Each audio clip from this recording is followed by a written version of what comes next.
Welcome to the Dirty Side of Leadership podcast with Ron and Kristen, where leadership meets entertainment. This podcast features stories with names and certain aspects that have been changed to keep submissions private. Enjoy the show. Welcome to the Dirty Side of Leadership podcast. Studies show the majority of U.S. employees are suffering from diversity burnout, including DEI leaders and participants. The mere thought of taking another diversity training ignites frustration, but they're often afraid to say anything negative in fear of being labeled. In this episode, we will be discussing the DEI burnout and why so many diversity programs are failing. Also, here's a plug. If you haven't yet, please make sure that you have subscribed to us and that you have rated us and shared our podcast with your family and friends. All right. Hey, everyone. This should be an interesting episode, and we promise to tackle issues and things that maybe people don't want to talk about. So please listen carefully. Yes. We support cultural diversity and inclusion. We absolutely are 100% behind it. But no matter what we do, if it involves people, the workplace, we need to visit. We need to assess. We need to find out what's working and what's not. So one of the things I've always tried to do in my career is take an objective look, not subjective, not with my feelings. Let's take an objective look and see if this is effective or not. And if it's not effective, we have to be willing to have that honest communication and make the changes. So Kristen, it's interesting, but as we research this, diversity, equity, and inclusion is really starting to get a bad rap. Right. Everything from the administrators, the leaders, executives, the pressure on them to promote diversity, equity, and inclusion is very high. So we're seeing burnout there. We're seeing burnout from people who are charged with overseeing the implementation of DEI. And then we're seeing burnout from participants who either believe they go too much, or maybe they're misunderstood, or maybe they're made to feel guilty about the training. So I think there's a lot of clarity that needs to come forth on this issue. And I hope that we can all have cool, calm, rational discussions. Yeah, I agree. And I'm glad we're doing this, controversial as it may be, because we do need to provide clarity and address a problem and then provide proposed solutions to this burnout that is very real. So before we dive in, I wanted to share that for a short period of time, I worked in New York City in the Empire State Building on a team of 27, and it was a very diverse team. And quite frankly, I was the minority. It was so different from what I came from in Battleground, Washington. And it was exciting and fun. I really enjoyed learning about the cultures of my fellow teammates. And we actually got along so well. We hung out almost every weekend in the city. And I say all of this because when I came back to the Pacific Northwest after I took a leadership role, I noticed that there was a need for diversity engagement locally. And so being so excited and energized by working on such a diverse team, I immediately volunteered to be part of the Diversity Council. And I did this for over 5 years at one bank and over 2 years at another. And what I did was I led the charge to ensure that there was participation from every single branch, where I held conference calls every 2 weeks. And there was a diversity and inclusion champion in every single branch, and they would hop on the conference call and we would discuss volunteerism and just everything under the DEI. At that time, it wasn't DEI, but under the diversity umbrella. And what I found most frustrating throughout that was I felt that it was definitely optional, the participation at the branch level, and it wasn't seen as a true need. And so we'll dive into that a little bit more later on how it's really important on how we pitch it and how we drive the execution on it.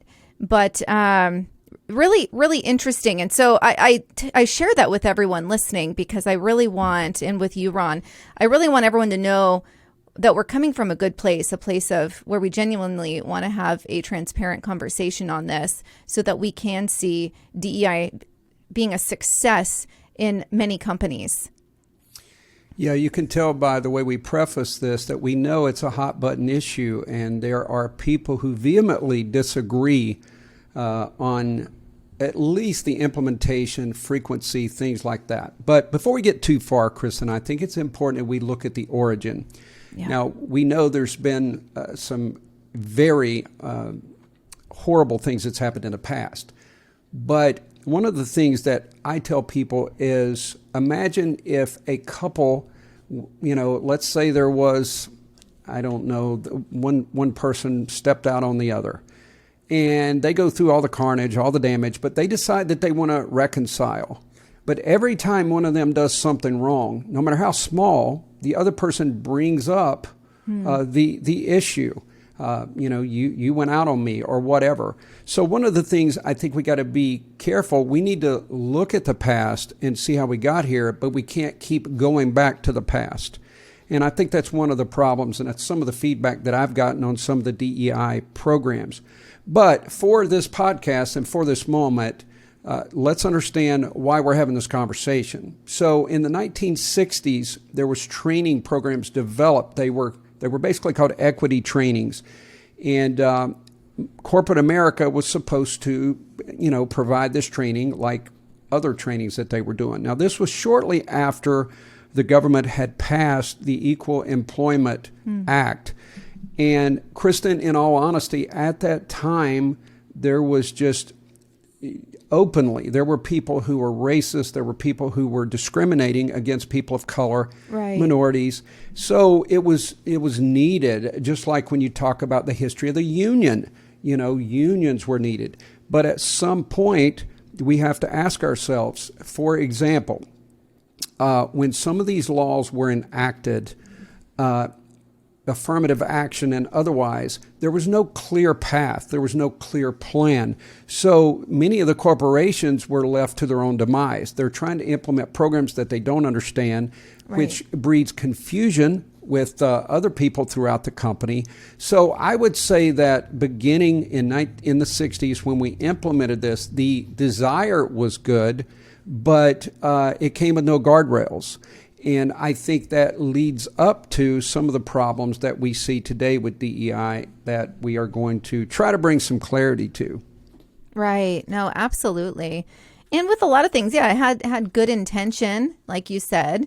And with everything, sometimes good intentions, they fall to the wayside, and that becomes more of a checking a box versus implementing something that could really be impactful. So I really feel that DEI training should incorporate the history of discrimination in the workplace so that we can be reminded of how far we've really come and why it's important to take diversity training during the onboarding phase and at least annually. I think we talked about frequency earlier, and I can gather your thoughts on that, Ron, but I'm feeling like anything more than annually might be a little too much. Actually, I'll pause. What are your thoughts on frequency? Kristen, you said something key first before we get into frequency. When you mentioned a DEI training, and you said, I think we need to look at the history to see how far we've come. Mm-hmm. If that is the instructor, if that's the curriculum's intent, that's a positive thing because right, you always want to mark successes. But there are some DEI programs that literally go backward, but it's finger pointing. And people leave the training with some guilt. And right, that's been something that's been reported nationwide. So yeah, I think anyone who's implementing, facilitating, putting together DEI, we have to ask ourselves the question, are you looking to promote harmony or do you want to be validated? And if we want to be validated, that's the wrong motive because it is not inclusive as we say it's validating one particular group. So I think it's very important that we look at, harmony and have the attitude that this is going to be a positive experience. We're all going to move toward unification instead of division. And if that's our goal, then we can look back and reflect, yes, we've come a long ways. Now, I want to bring up a second point that I know it could be controversial, but please hear me out. this always happens with the federal government. It really happens with organizations all over the world. And I think we have to ask ourselves a question. Have we overcorrected? Let me give you an example. If you look at the weeks after 9/11, the Patriot Act was passed, or the months, and a lot of people believe that infringes upon our rights. It violates Fourth Amendment privileges in certain respects. So is it natural? So because there's all the time on the media, in Hollywood, everywhere, everything seems to be about race. And it seems that people have gotten so sensitive. You know, we talked a few episodes back about, is humor still a thing, because people are so sensitive. And I think we have to ask ourselves a question: have we overcorrected, or have we responded based on what the media is saying instead of what our hearts are saying, instead of what honest communication between different groups is saying? Because if we only listen to these outside voices, I'm not sure that we ever get to the conclusion. And I think that's why we're having to have this podcast, is because if you ask yourself honestly, let me ask you this, Kristen, do you think race relations are better now than they were 10 years ago? No, I don't actually. And I don't either. So if we agree with that, and by the way, I don't think in a vacuum, Kristen. I talk to people from different backgrounds, different cultures, and we'll talk about a program that I developed soon. But the people that I know that have honest conversations, their heart is crying out. They want unity, but they've got voices all around them telling them that, you know, this person does not have your best interest. This group is out to get you. So it's difficult to have any kind of harmony in that environment and with all those negative voices. Right. Oh my gosh. That is so much amazing information right there, Ron, and so true. And honestly, for anyone listening, I think that's probably quite refreshing to hear in this space.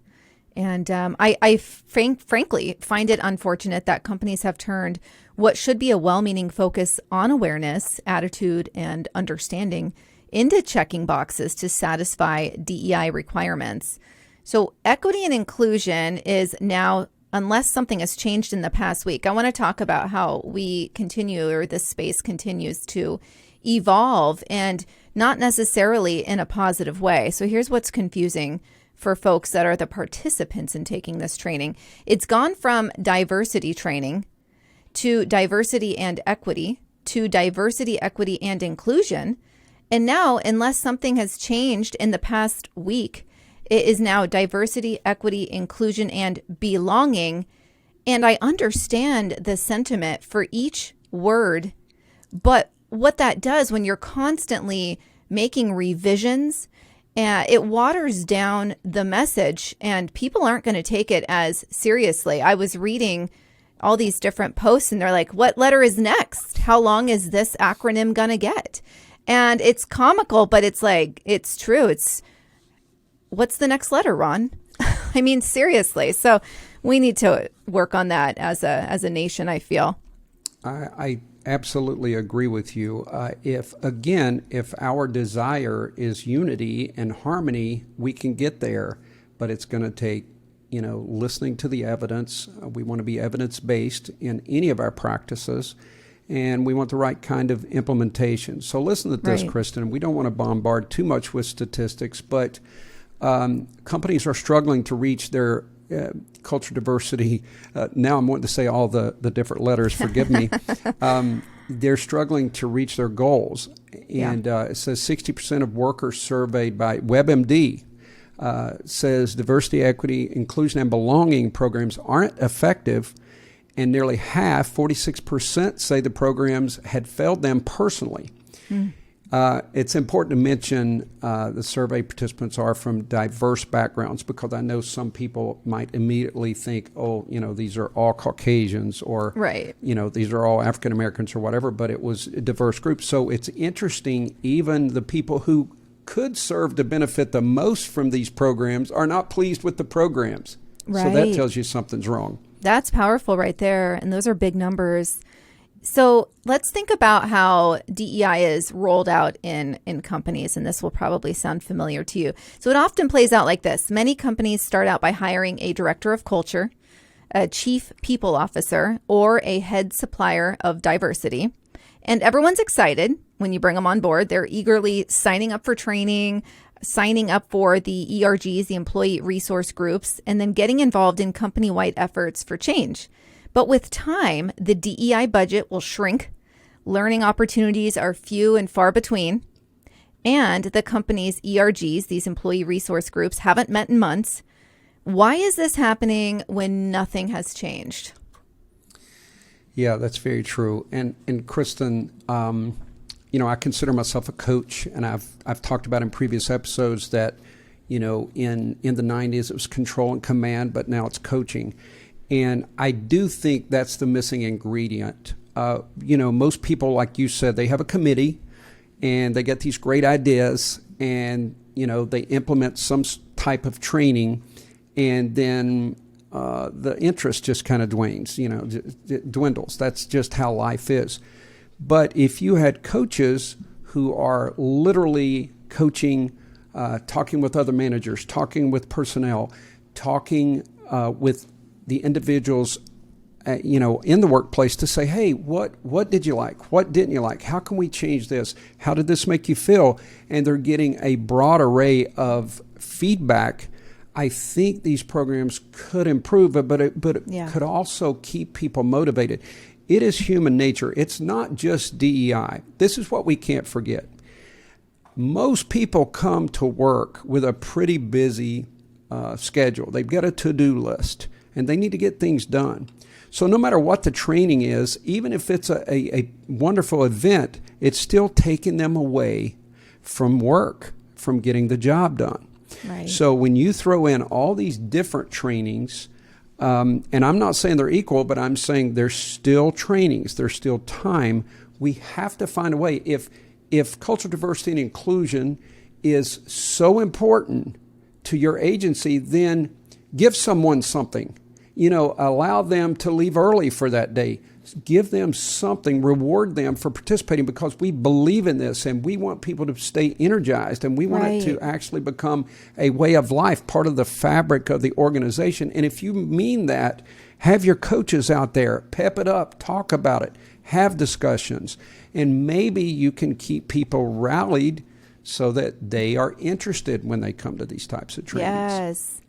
You're so right. And while you're talking, I was just thinking about literal training that we were taking. This is more like twice a year.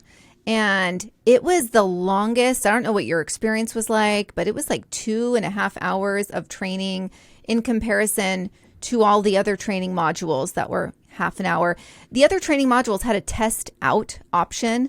The diversity training that I took for over almost 2 decades at the bank rarely had a test out option. So I feel like it's almost like you have like this bucket of water and your head's being shoved into it for a long period of time, because it's like you cannot look away from your screen. It will time out and it'll bring you right back to where you were. Even if you could test out and get 100%, you were forced through an entire training module, which what does that do? That is going to aggravate people, because when you force anyone to do anything, especially for an extended period of time, it's going to piss them off. So it's very well something that everyone believes in and sees the importance. But when you force them to do it and you don't allow them to test out, even when they're knowledgeable and understand what it is and why we're doing it and how we need to act on a day-to-day basis in the office, that is incredibly aggravating. What was your experience with DEI training in comparison to the rest? Well, yeah, it's similar to the things that I've said, but now at the academy, as far as our students, it was a class. So, it generally got pretty good feedback and was well received, but they're there to train. That was their primary objective. But when you're talking about the workplace and you got 1,000 other things on your plate, but I think we got to bring this up, Kristen.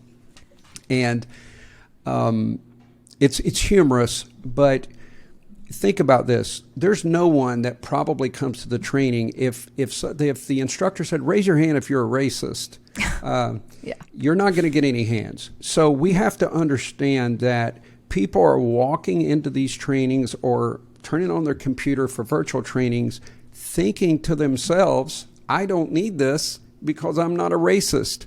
And unfortunately, CD&I training has gotten aligned with you need this because you're a racist. Right. You need this because you don't understand culture. So it's almost an attack on someone's integrity or their moral fabric right out of the gate. So it needs to be couched in a better way to say, this is strictly to gain an understanding about different cultures so that we can work more productively. Yes. And if that's the origin and people don't feel attacked, they're probably going to be more open to any of the discussions, any of the training. And like you said, sometimes this was something that was gave back to me. People are afraid to ask questions in CD&I training, especially if they're Caucasian. Right. And they're afraid to make a point because they feel like their opinion is not valued. Right. And don't get me wrong, I'm not saying that's right or wrong. I'm telling you what people feel. Yeah. And this came to me from more than one source.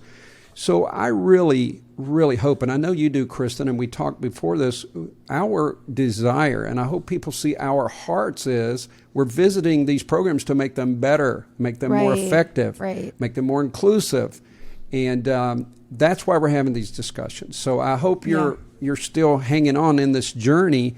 We would love to hear from you, by the way. We love to have responses in our Facebook group, LinkedIn, because this is a hot topic, and maybe you got ideas that will help other people in the group. But we certainly would love a conversation about this important topic. Yeah, I completely agree, and I think it is important that we're being this colorful with it because as much as the objective of DEI training is to really bring everyone together and have an equal playing field, and what it's doing from my experience is it's causing division, which is the complete opposite of what it should be doing. Something you mentioned a minute ago that I thought was awesome. If DEI training was in person, I see that being much more impactful. And so I think if a company, and of course we're going to talk more solutions at the end, but from a company standpoint, if you really want to put your money where your mouth is, right, and you believe in DEI and you want to promote this, which you should, in-person training is going to be more impactful in my experience versus sitting at a computer, force sitting for 2.5 hours, clicking the mouse. So I think that would be excellent and a much better experience for the participant. What are your thoughts on that? Kristen, I support virtual training, of course, and I conduct some virtual trainings, but there's nothing ever replaces in-person contact. When I became Academy Director, our cultural diversity, is what it was called, was online. And it wasn't just me, but along with section chiefs, we decided it needed to be an in-person training. And we changed that. And that was literally back probably 2010 or something. I like to believe we were a little ahead of our time in that regard. But there will never be anything that can replace human contact. Right. And I think when you take these virtual trainings, if there's already walls, there's nothing happens that would take the walls down. But imagine you take a break during, we'll say, CD&I training. You take a break, you're in the hallway, you're chatting with everyone. And there's all kinds of bonding that takes place before and after and during breaks of a training that you just don't get the benefit of virtually. Yeah, I completely agree. I actually am still friends with people. I went to banker training in 2006, and it was a 3-month training course in person. And I'm still friends with those folks today, with 2 or 3 of them. So there is a real bond that happens there. Understanding virtual training is much more cost effective. And so that's generally going to be the go-to, which is completely fine. I would say for companies, if you can, have it be actually like an instructor-led training. I think that's fantastic also. Just because the diversity space, the DEI space, it's one that it's sensitive and it's impactful and it needs to be done right. But and if at all costs, then you can do the regular training, right? But there's just ways, and it's all about how it's approached to and presented to the folks. I want to touch on something that really drives folks nuts. Now, this is specific to Gen Z. Gen Z is all about calling out companies if they are doing what is called performative activism. And so when I was doing research for this podcast, I had to look into it because I'm like, performative. I'm like, okay, they're putting on a show, right? But I really wanted to break down what specifically Gen Z is talking about. So it's known as, also known as performative wokeness and allyship. And it's basically supporting a cause to gain attention, to gain support, or monetization from others, rather than actually caring about making a difference. So in another sense, we talk a lot about in the last 3 years, virtue signaling, right? We've seen a lot of that. And so it's almost like virtue signaling, but at a company level. Have you heard of that before, Ron? Well, I'd heard everything except performative activism when we were discussing this, and I saw the research.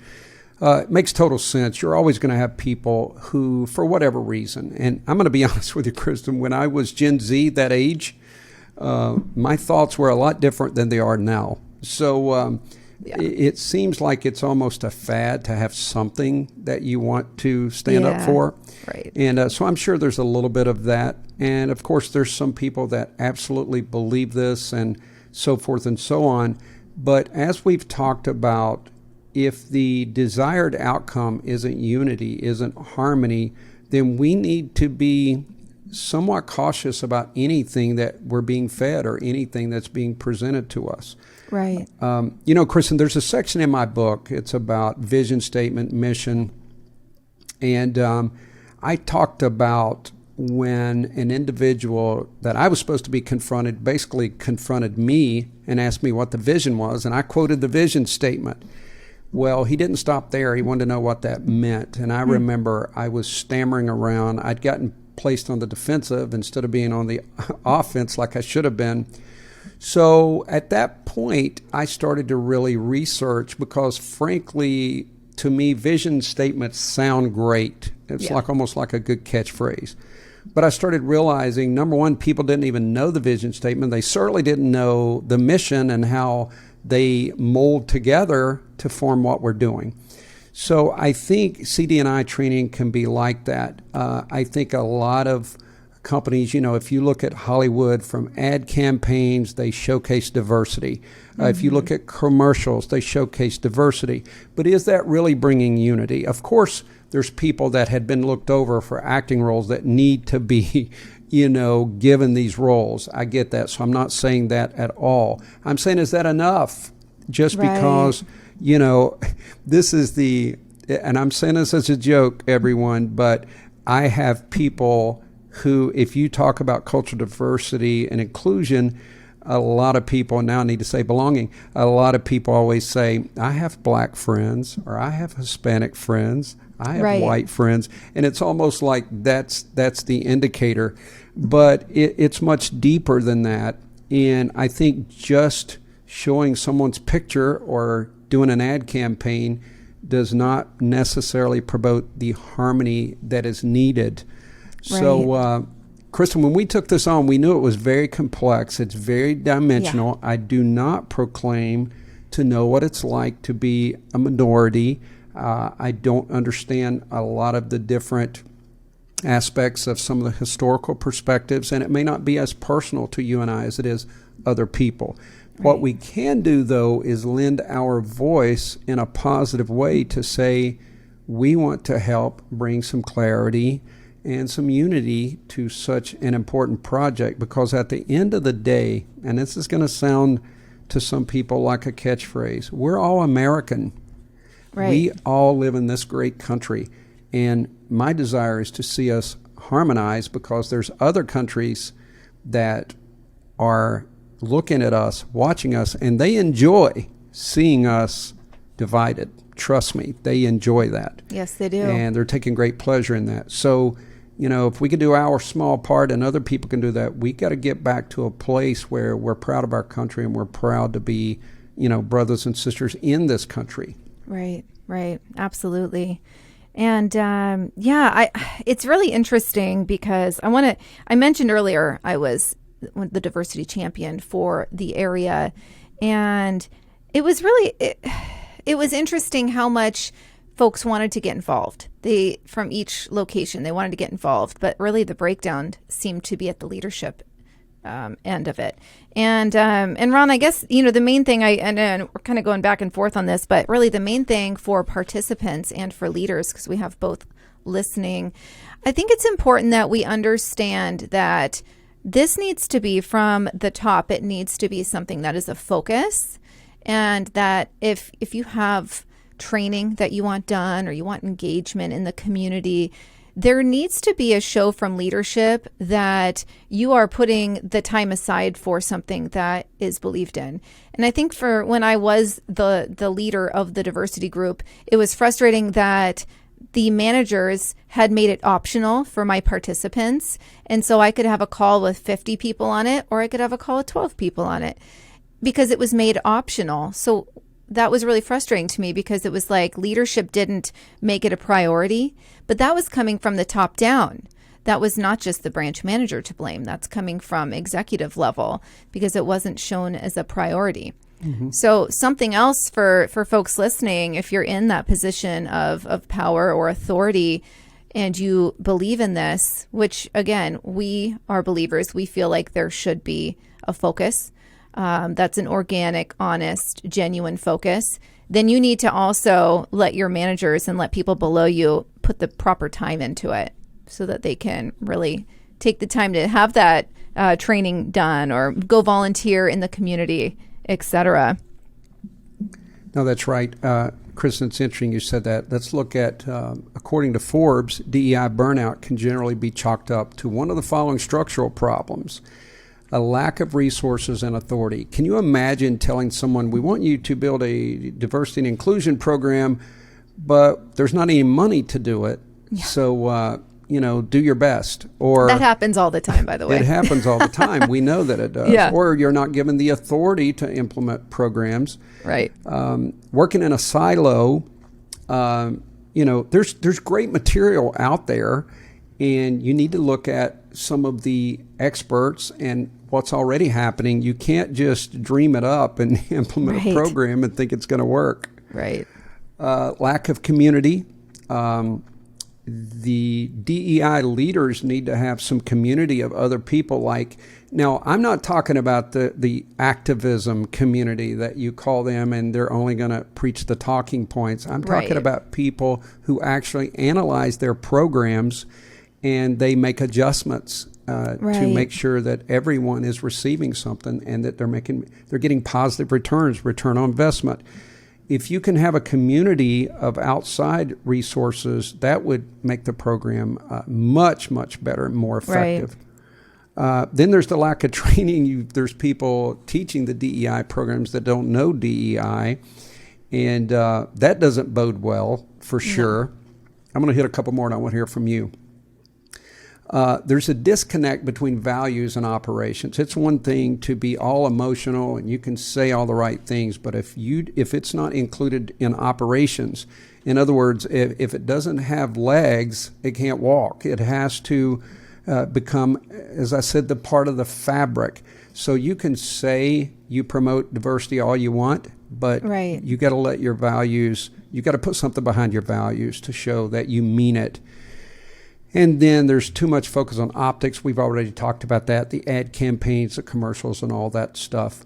But there should actually be change. And you and I both agreed, and I don't think many people listening will argue that race relations are not better. They're worse. Right, no. And that means somehow we've chosen optics over change, and we need to get the focus back to change. Right. Earlier you asked me if things were better 10 years ago. I said, absolutely. And it's interesting. I think back all the way to when I worked in New York City on that very diverse team. No one was telling us that we needed to interact with each other. No one was telling one of us that we were better than the other. We just got along because we were humans that enjoyed each other's contact. And it was so cool. I'm thinking about even the fact that we had folks that were from all over the world. This is New York City, the biggest melting pot in the United States, and if not the world, right? And so we had people from all over, and it was so cool. Folks I worked with, they would bring in dishes from where they were from, and they couldn't wait to have you try it. And I enjoyed every second of that experience, and no one was telling me to. No one was telling me I was wrong if I didn't. And I really think that that's a big piece of it there. And here we are, all these years later, and we're being told that we're one way or another, and we've got to get away from that. Kristen, it's so true. And I'm going to tell you something that it's a sad outcome of what has happened. So, that I spoke in a couple of events this past week, and I was in an event, and basically there was, different cultural backgrounds, and I was looking around, and people were so unified, laughing, and I saw people of two different backgrounds, and one person was giving the other one a hard time. They said, well, it's about time you come dragging in, and they're going at it, and the next thing you know, they're hugging, they're laughing, and it's so sad, but I was fixated on that and was so moved. I was almost had tears because I thought, that's it. That's what it's supposed to be.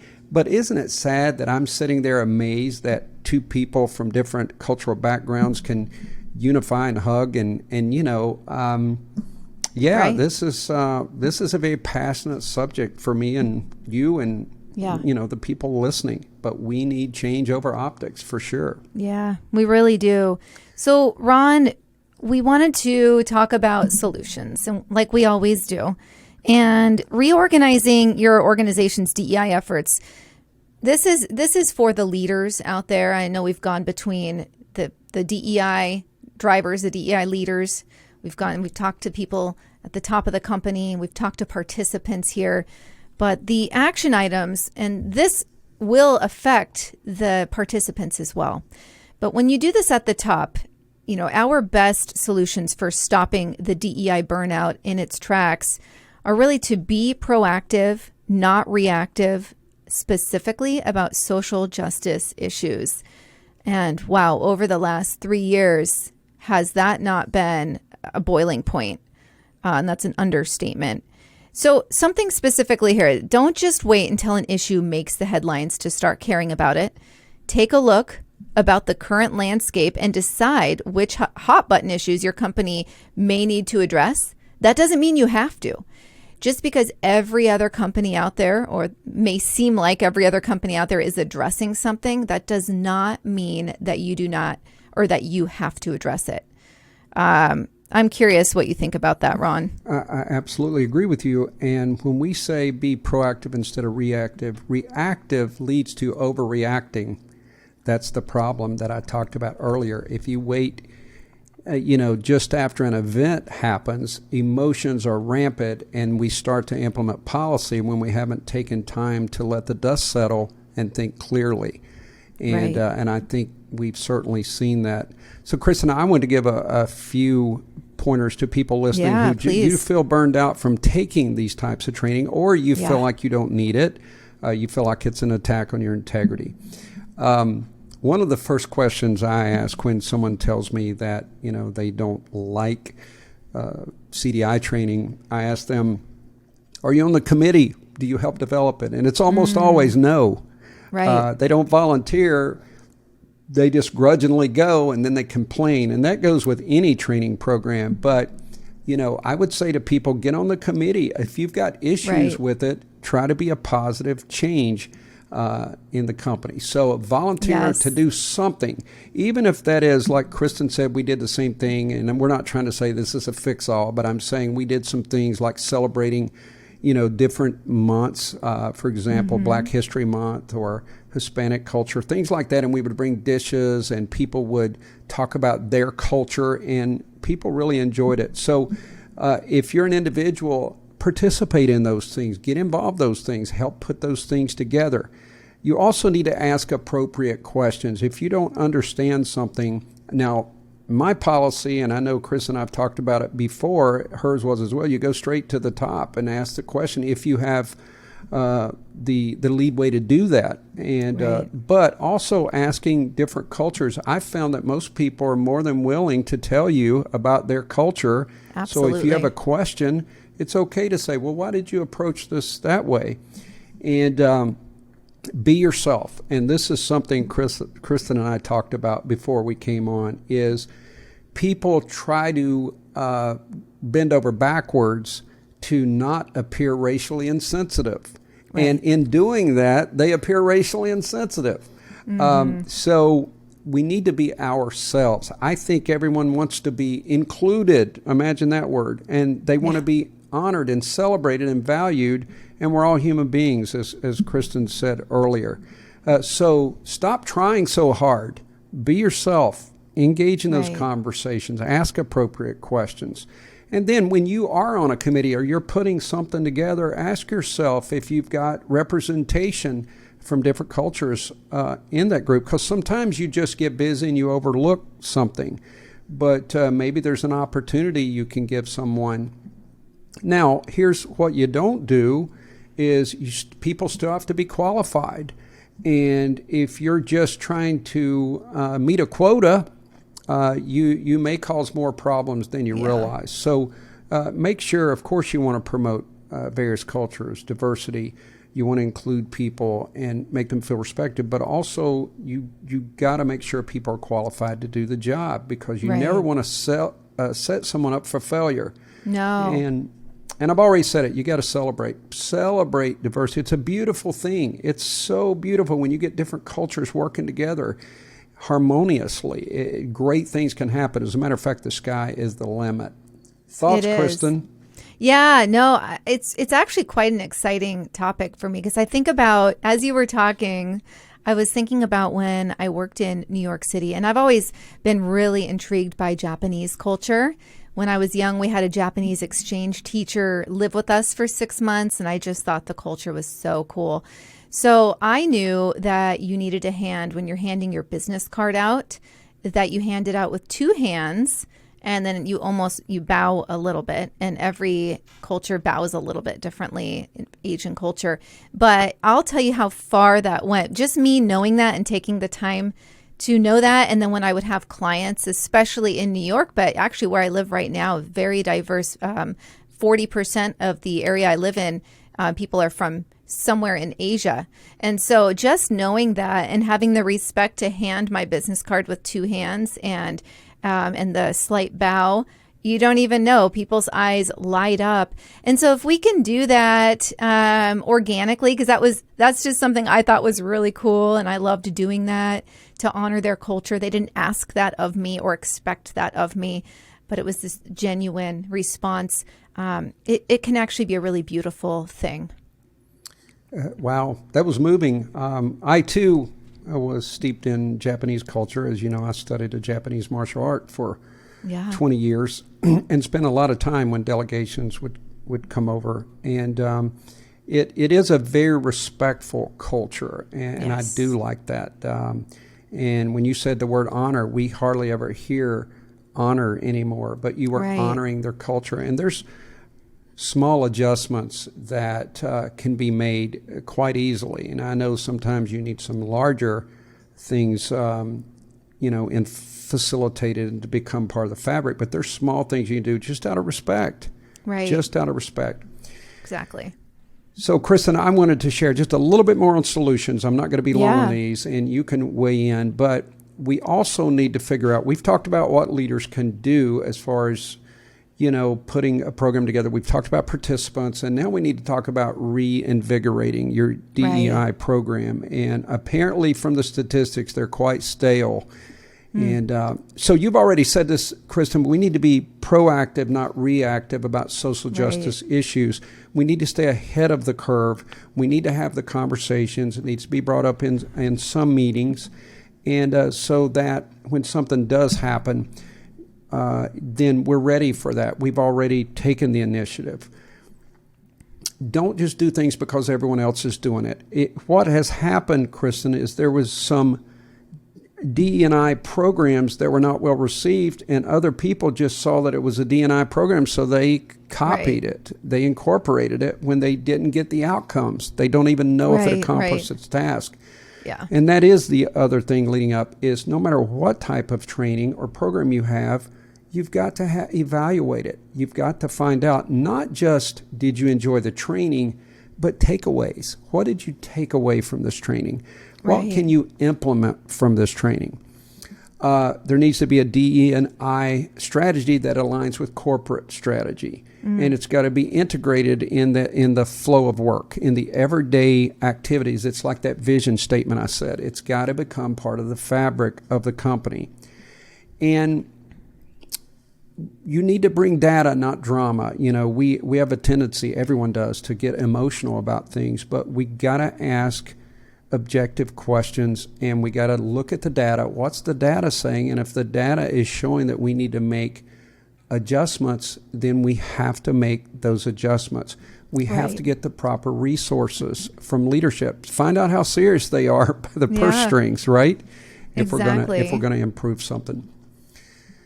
Yeah. Wow. It's interesting that you say that, Ron, because so I remember noticing that something wasn't right with our engagement with the DE&I.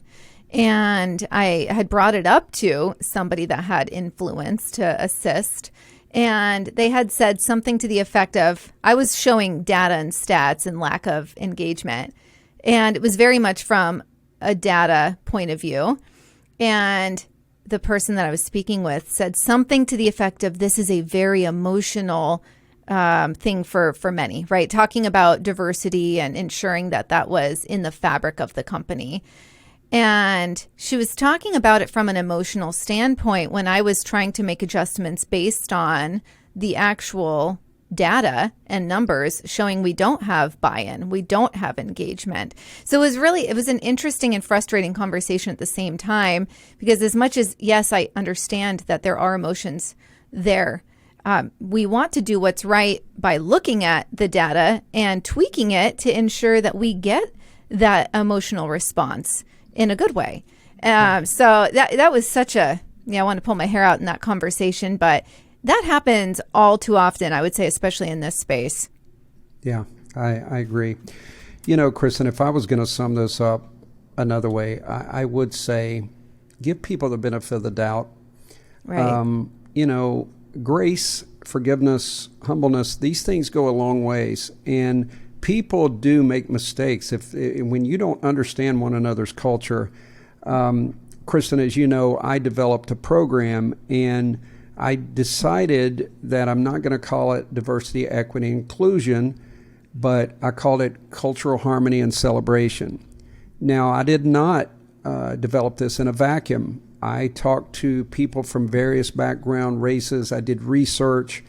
And when I put this together, or I should say we collectively, because I also farmed it out and had some people review it, and they were thrilled because it was way more forward-looking than it was, looking through the rear-view mirror. Right. And it talks about different ways, number one, of how implicit bias can come about. And I use some funny illustrations, but I'm vulnerable in that, in a way that I had implicit bias. It really wasn't against an individual, I'll tell you that. But it's an interesting way to approach that. And then ways to help understand each other. And I have people in the training interview someone with some specific questions that we ask. So all of that gets people involved. And so far we've gotten great response on that program. But the reason I got rid of the word inclusion is, I use this funny example, but my sister is 5 years younger than me. So I was all cool in 16 and she's uncool in 11. So I had to take her with me to certain events to school. I included her because Mama made me. Yeah. I didn't celebrate her. I didn't want her in the vehicle. So there is a big difference. And I guess that's where belonging comes from, But so maybe I was ahead of my time, Kristen. I think you were. At you being all Gen Z. No, I'm just joking. Wow. But I did call it cultural harmony and celebration. And but that's the reason. I think the word inclusion can have a negative connotation in some instances. Right. But at the end of the day, we got to give each other some leniency, cut each other some slack. Everyone's bombarded with stuff. It's negative times. And let's get back to working together. Let's unify. Yes, amen. Love it. All right, you guys, I plugged this in the beginning, but please, if you have not subscribed, do it and like, rate, and share us out. We appreciate you, and we'll see you next week. Be the leader you're meant to be. The Dirty Side of Leadership podcast is brought to you by Forward Operations. If you'd like to book Ron or Kristen for speaking events, training, or executive coaching, visit forwardoperations.com. Be the leader you're meant to be.